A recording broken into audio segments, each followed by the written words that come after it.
Can you provide an overview of the historical and political context that has contributed to the ongoing crisis in Manipur?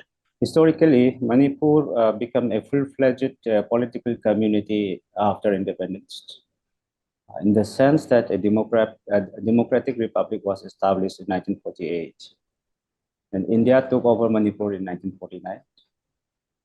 But then the historical attempt to build the peoples of Manipur into a completely stable nation would not be completed following India's takeover of Manipur in 1949. After that, we have been moving towards a capitalist system which has not promoted to the overall growth and development, but rather have perpetuated uh, all forms of tribalisms and ethnicisms and sectarian forces. So like we have been living through an epoch where a stable community could not be fully realized. Taking advantage of these loopholes, certain sectarian and exclusivist forces have been asserting sovereignist claims and exclusive claims over territory and resources in the name of community and in the name of the separate nation buildings.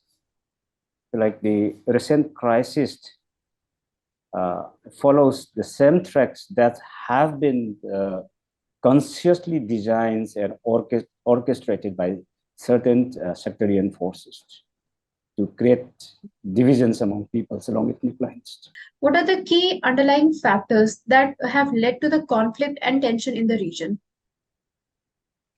So as I told you, that the ethnic question is one question, but as I told you that there are certain forces who primarily motivated by the individual opportunism in terms of wealth accumulation and then power struggles. But this have been wrongly projected communally and wrongly asserted communally. And this is how the communal ill feelings and mistrust have been developing over the last few years. So like a spark was just waiting for something very catastrophic to occur. People are being misled and misguided. What role, if any, has the geographical location of Manipur played in the crisis, particularly in the terms of proximity of neighboring countries? See, number one, we fully suspect that there are large-scale infiltrations of Kuki migrants from the neighboring Sindh and Sigang divisions, which have become the further feeder of the sectarian and exclusivist elite forces that are designing communal catastrophe to occur. They are expanding territorial control, destroying forests, and we suspect that many of them are being increasingly being used as labor in poppy cultivations, and we suspect that elements of narco capitalisms have converted themselves into narco terrorisms with the communal agenda, and when there are being restraints against narco capitalism as such, and when there are being restraints against deforestation, when there are being restraints against poppy cultivations and infiltrations, then the other side of the sectarian forces interpreted it communally and been seen and being projected as the majorities attacking the minorities. And this is how the innocent peoples have been communalized on the other side of the border or the communities. And this is how the geographical factors have played an important role in that. And particularly talking about the immediate actors. Otherwise, there is larger geopolitical situation, and we fully suspect that big powers with territorial ambitions and geopolitical interests are directly or indirectly involved in the borderland ethnic politics.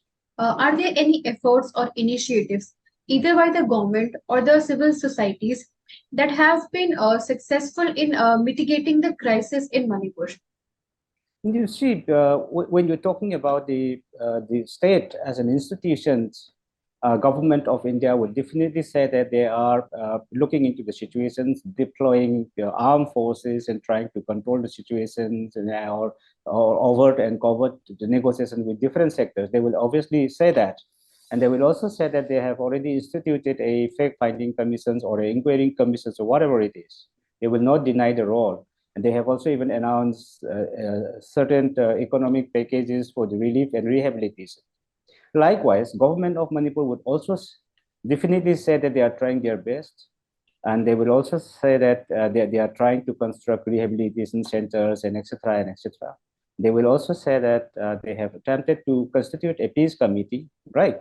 So Yes. every stakeholders in the situations will definitely say that they are trying their best to control the situation. Likewise, at the level of the civil society organizations, I don't know who and who have actually had an open discussions. Even if there are discussions, it would definitely remain confidential, and attempts may be happening covertly. As you mentioned that the central government and the state government both have announced so many steps, and they are taking a lot of initiatives too. But the relatives and the family members of the victims says that these all are on the paper only. They are not actually getting the benefit of them directly. So, what is your take on that? Structural injustice has been continued for long in India. Whenever disasters happens or any catastrophe like this happen or the communal questions happen, people always complain that the state works only on paper, and people at the receiving are not fully satisfied with whatever packages or announcement that have been. Always the relief and rehabilitation packages are being blamed for being haphazard and lopsided and not adequate. So I think people at the receiving end, from their own perspective, may be right in what they're saying, and we have to wait and see. I mean, how many voices like this actually come up? But for the time being, it's very difficult to go and talk to each and every persons who are being victimized directly, whose homes have been destroyed, whose families have been killed or got injured. We have not been able to communicate with everybody. What potential solutions or steps could be taken to promote stability in Manipur? You see, me and you are just mere, what you call, observers and commentators, in fact. Yes, There is sir. something always going on above the table and behind the table. I mean, we don't know what actually happened, what were the negotiations with which force, between which parties and which governments, with the undergrounds or the overgrounds. Many things are happening beyond, outside the purview of our eyes. We exactly don't know, but we only know that the government of India, particularly the ruling party, the BJP, alone can and decide the course of actions, because Manipur government, as you could see, is completely helpless, and it follows the command of the center and the ruling party. Like, it's a double engine directed by the center. So we would all like to have peace. We will all like to have a united Manipur where everybody lives together peacefully, harmoniously, forgiving and forgetting the past mistakes or the ongoing mistakes. And we want the victims to be completely rehabilitated, fully taking care of their grievances and addressing them. But it's up to the center, up to the government, which has the manpower and the resource and the political connections with every stakeholders to take a course on that. We don't know what they are going to decide.